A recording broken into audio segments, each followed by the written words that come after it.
I'm Gary. This is Austin. And we are Midwest Mics coming back at you live from the UClick TV studios right here inside the Hy-Vee Arena.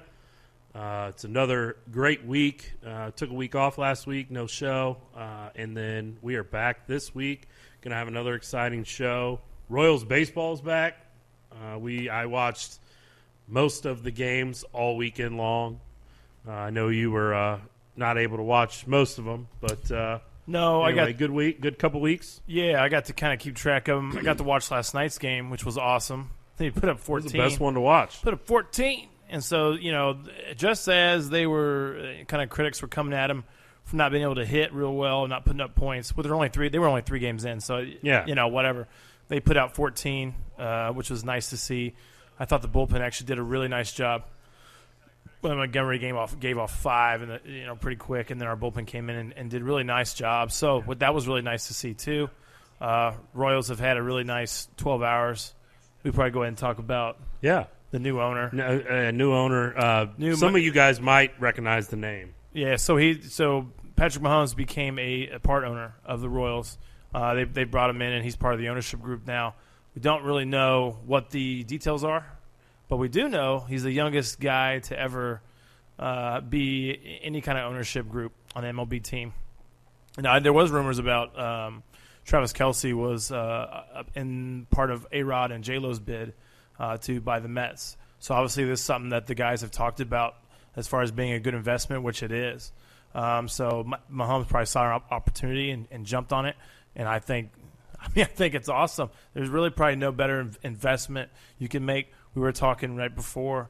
I was thinking that no team had lost value in the last 30 years, but actually, which team has lost value in the last 30 years? The Washington football team. Washington football team, which makes a lot of sense because their owner is a fool. Yeah. So they're worth less now than when he bought them.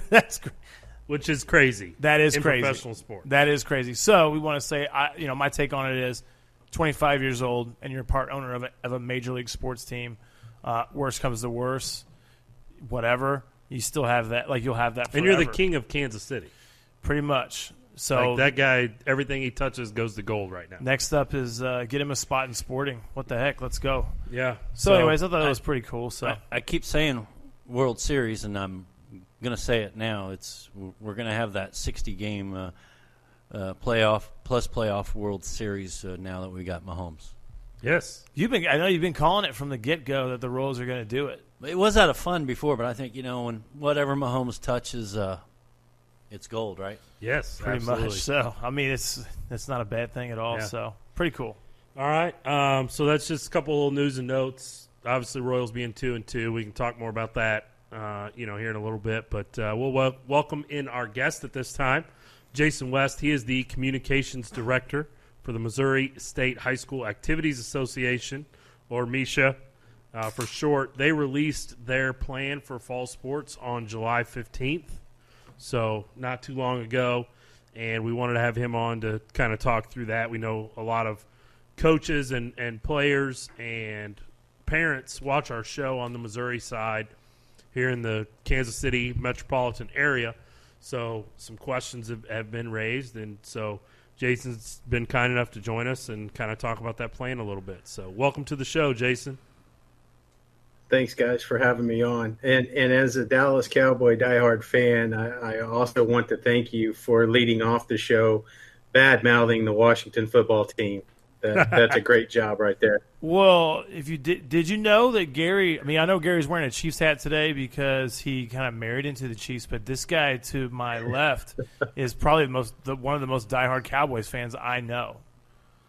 We're talking like he's trying to switch hats now. Yeah. See? He's big. He My was hat here in studio that I keep. This guy was still a diehard during the Dave Campo years. So, we're talking like the loyal fan right here. Oh, 1973, baby. Here we go. That's that's awesome. Jason, I used to be a Dallas Cowboy fan until they treated one of the best owners and coaches, not owners, but the best owners, or the best coach, I think, in early football, the way Jerry Jones treated the great coach in Dallas. Now, I didn't say I was a Jerry Jones fan. I said I'm a diehard Dallas Cowboy fan. Yeah, loyal to the there star. Is a line there. I'm going to bring Jerry Jones into MSHSAA Sports and let you handle him from a media standpoint. Are you ready for that one? Cool. Yeah, that would make the job a lot more interesting. Yeah, so why don't you talk a little bit about your background and then how you got to your current position and kind of what you do as the communications director for an organization that wide reaches such as MSHSAA. Well, kind of a synopsis of life history. I learned at an early age that I would certainly make a lot more money talking about sports than I would playing it. So in high school, I was the PA guy, the play-by-play guy, and all the way through college. Started out in sports information at the small college level and eventually worked my way up to the University of Tulsa, where I was there for about 10 years before coming to Missouri and joining the Activities Association. If you can, if anybody out there watching can name the mascot for the University of Tulsa, we'll give you a hat or something. There you go. And when you were at Tulsa, I think Jim was mentioning before that you crossed paths with a pretty famous guy around here, Bill Self. I did. I had the great fun of working with Coach Self in his final year at Tulsa. We made an Elite Eight run in men's basketball. So yeah, it was a lot of fun. Did you ever run communications for games at the old convention center, or were you always at what's the new arena there called? Reynolds Center, I think, or the Reynolds Center was already built, and they were playing their games on campus at the Reynolds Center when I started. However, I have done events at the convention center downtown with the NAIA and some of those type things. Awesome. So, as the communications director, for an organization like MSHSAA, what is kind of your day-to-day like? Well, there's a lot of phone calls, a lot of emails, just answering questions and making sure everyone's on the same page, if you will.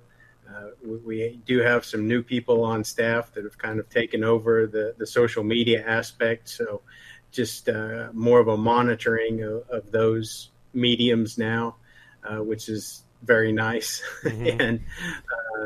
And so that's a lot. It's one of those that there really isn't a typical day. Mm-hmm. You'll have a 10-item to-do list in the morning, and when you get home, those same 10 items are there.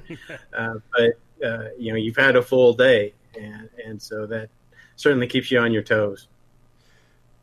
Yeah, I know a lot of people don't, think about all the behind-scenes stuff that has to happen, for all the different MSHSAA events across the state. And, I mean, obviously a lot of people think of the athletic side of it, but, kind of the drama and band and those other activities fall under the umbrella as well.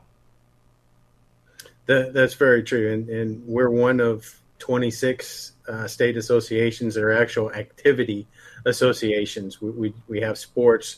We also have activities, like you said, speech, debate, theater, music, Scholar Bowl, and then we also have some other kind of emerging activities that may eventually end up being full-fledged championship level events, like chess, bass fishing, target shooting is another one.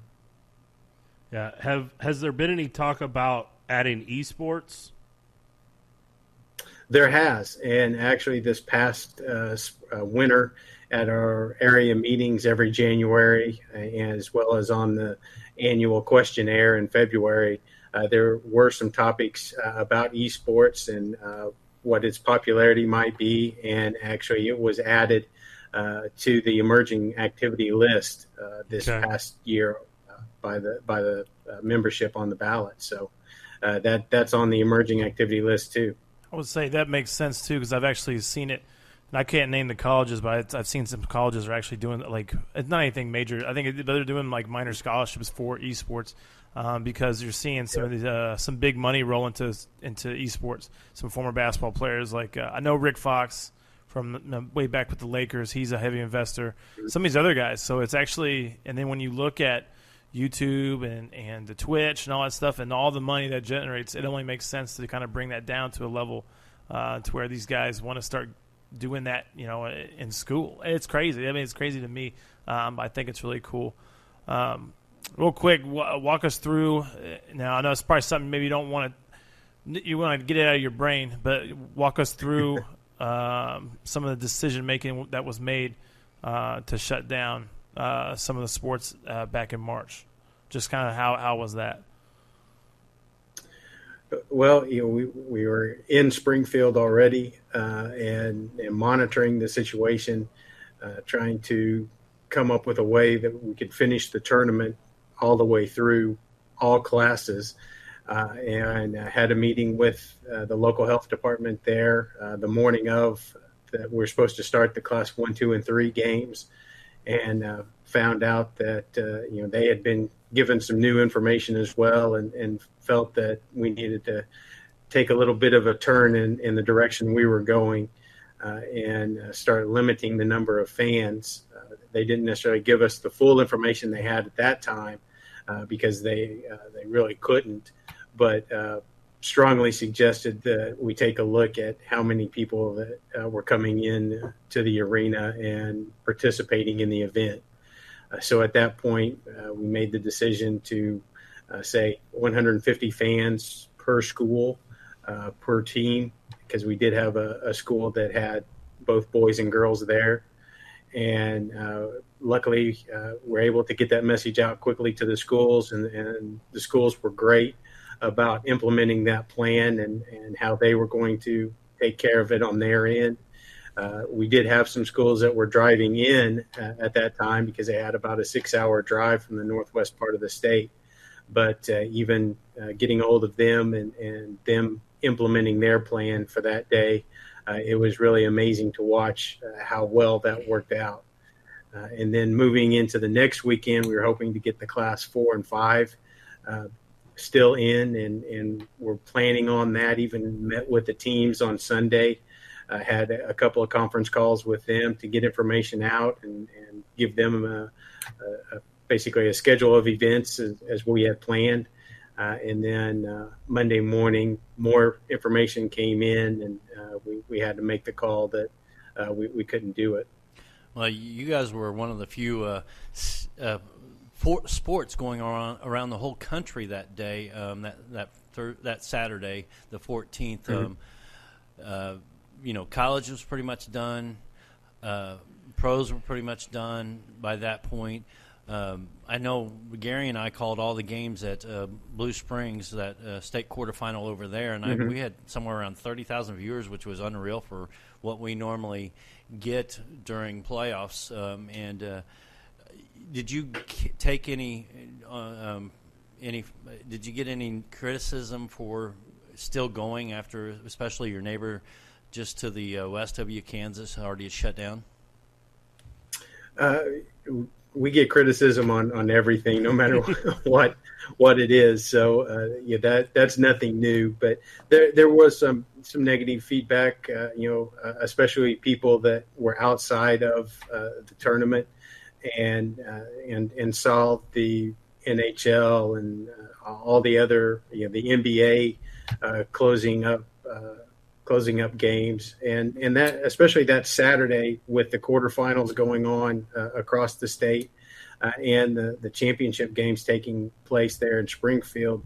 It was very nerve-wracking in that we were, and anytime the phone rang, okay, this is the phone call from the health department saying we have to send everybody home right now. And we were afraid we were going to have that moment when Kevin Garner, our administrator for basketball, is walking out on the court as someone's taking a shot and shutting everything down. But fortunately, we were able to make it through and didn't have anything go wrong or anyone get sick from that. And so that was the good part. But yeah, we did get some negative feedback, but on the same side, there was a lot of positive feedback, especially from the parents and the coaches.